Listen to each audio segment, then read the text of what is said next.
Now, with an eye on the 2028 US presidential election, Vice President JD Vance is walking the tightrope in the Iran war. He's signaling skepticism while staying loyal to US President Donald Trump and his Make America Great Again or Maga base. Conservative commentator Tucker Carlson is stirring debate as well, condemning the war as disgusting and evil, while ruling out a run for president. Now, Vance remains popular with the Maga base, consistently ahead of Secretary of State Marco Rubio. In early 2028 presidential poll preference surveys, when Trump supporters were asked who they would prefer as the Republican presidential candidate in 2028, JD Vance secured 37% votes, a 9% lead over his nearest rival, Marco Rubio. Now, in another survey by Polymarket on the potential 2028 presidential winner, JD Vance led the polls at 20%. California Governor Gavin Newsom came next at 18%. And US Secretary of State Marco Rubio was at the third spot at 12%.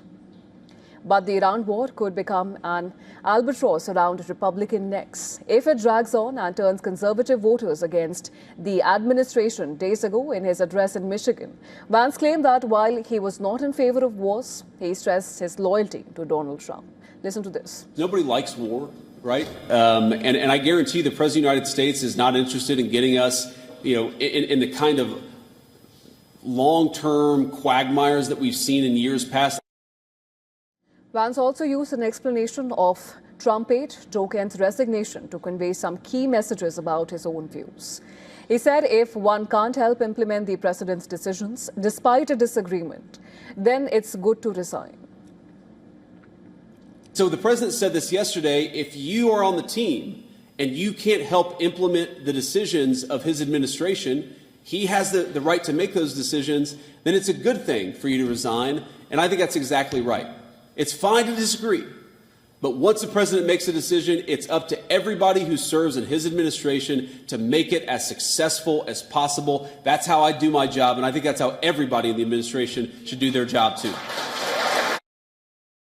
Well, earlier, Trump had claimed that JD Vance was maybe less enthusiastic at the start of the war and philosophically a little bit different than he was. But Trump said that he and the US vice president got along very well on the issue.